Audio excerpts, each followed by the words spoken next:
Sorry, Alex, low tox living, what is it? Okay, so when I first started writing, it was about my discoveries of the things that we could do to live a better life for ourselves, for our own health, but also for the planet. And I quickly came to realise that the things that you put in you, it wasn't enough to live a low tox life, if you like, because what we were putting on our skin was just as important, but also really important is what's going on in here as we make these changes, as we discover sometimes some seriously freaky stuff about what's permissible on shelves in supermarkets and pharmacies, if you like. And that can be stressful. And so the stress piece is really important to me to diffuse straight away. So to be truly low tox, we have to feel really relaxed and empowered about the changes that we make for the better, because they're better and they're awesome. And whatever you can do from today is enough today, you know? So low tox life has this element of living a light and better life, as opposed to that heavy, angry with the world for being imperfect kind of. Does that make sense? So you shouldn't blame yourself. Don't blame yourself. For having plastic in your cupboard. We're all just doing the best we can. Because when I started reading about you and the principles that you live by, I opened my cupboards and I looked at them and I went, oh my God, instant stress. So how do people get around that? Because I don't feel worthy. I'm very toxic. So it's hard to explain. It's why I decided to create educational programs. And this is so not to sell anyone on anything, but the idea that 200 or 300 people at a time get together, bizarrely, on the internet and make these changes day by day, and that message that I absolutely insist on from day one, which is no guilt, not allowed, because we're only doing the best we can with the knowledge we have, with the budget we have, with everything that we have right here today.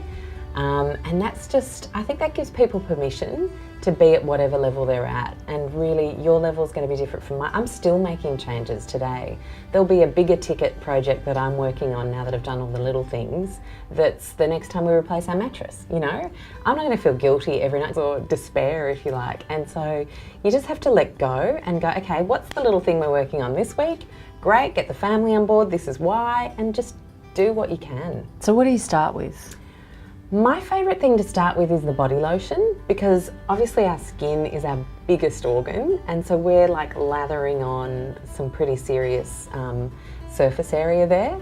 So that's just an easy swap out, and there are so many beautiful, natural, gorgeous brands these days that are showing that you can be profitable and still be good for people's health and the planet, which I just love, because to me, to make everybody start to care about this stuff, everybody has to do their little bit, and we have to still get to feel like we can be beautiful women and sexy and buy gorgeous things. And luckily now there is just so much fantastic stuff out there to inspire everybody to make change, and not just the environmentalists, which I think is incredible that they do, of course, don't get me wrong, but really about getting a wider community to care. And the body lotion is one of my first favourite things to suggest. Because I think a lot of people, when they think about low tox living, immediately think about food, but one of your big things is you need to think about what you're cooking food in too, because I know you brought a saucepan I did today to show what. It's a funny little old thing. This was my grandmother's 1972 limited edition Le Creuset, and I brought this for two reasons. One is cast iron and ceramic, brilliant cooking items. And apart from the chips on the rim here, this little puppy's lasted probably about nearly 50 years. And so it's twofold. It's safe cookware for your day-to-day, but it's sustainable cookware because you're passing stuff on through the generations. You're buying the best. We've got to start being proud of the things we buy again, because buying a $400 stock pot, you know, one of those huge ones they've got, or $600 or however much it is, sure, it's an investment, but why aren't we budgeting for that and just pop aside 20 bucks a week until you've got the cash for it?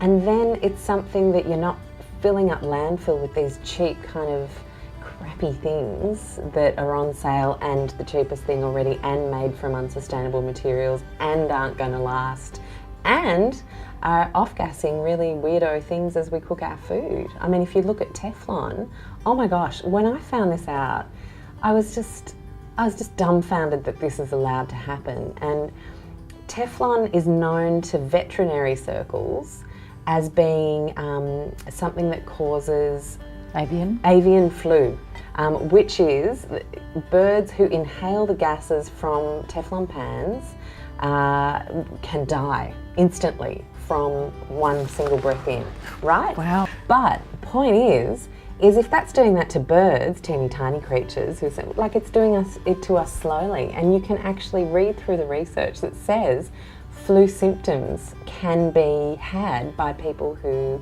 cook at high temperatures with non-stick cookware that is Teflon coated. So, you know, it's just crazy how this stuff is allowed out there, and I just love helping people responsibly and as positively as possible come through the journey of that realisation, just like I had. You know, I am not someone who was born on a hill drinking green smoothies and cooking with ceramics. Trust me when I say it was Pop-Tarts, it was microwave popcorn, it was like whatever there is out there, I was doing it growing up in terms of commercial food and how it was cooked. So lean cuisine, like the little plastic pouches in boiling water. We shouldn't do that?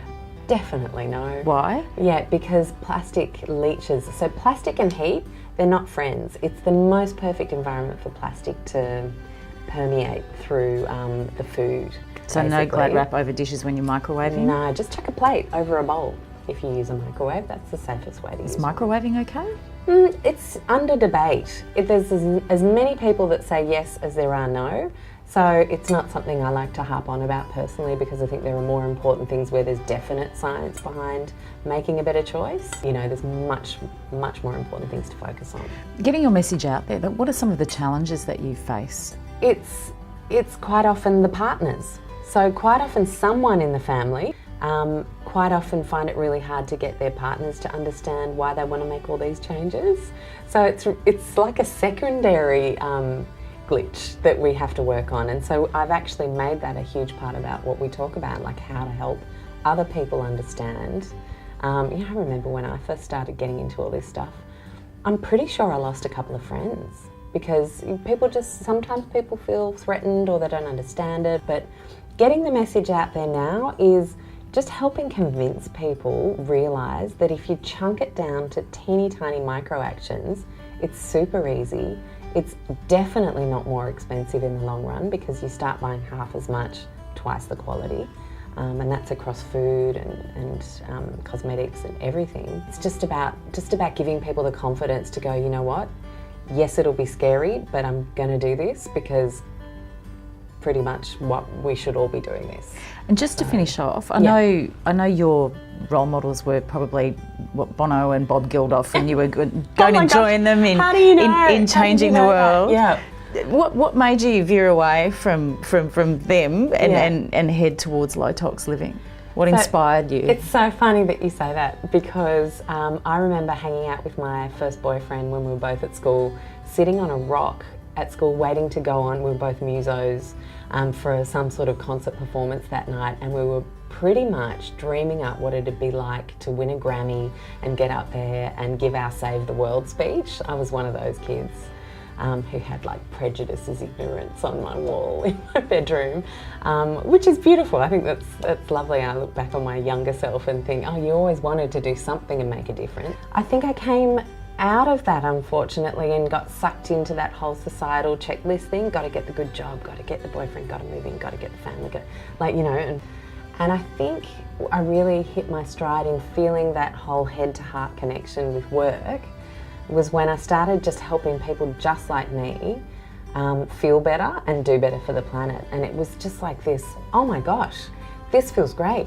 and I never get sick of it, and I want to do more of it. You know, I was always passionate about making it about discovery rather than deprivation, because I think deprivation's old. Everyone's so sick of being told, you failed, you ate that piece of cheese. You know, who needs that in their lives?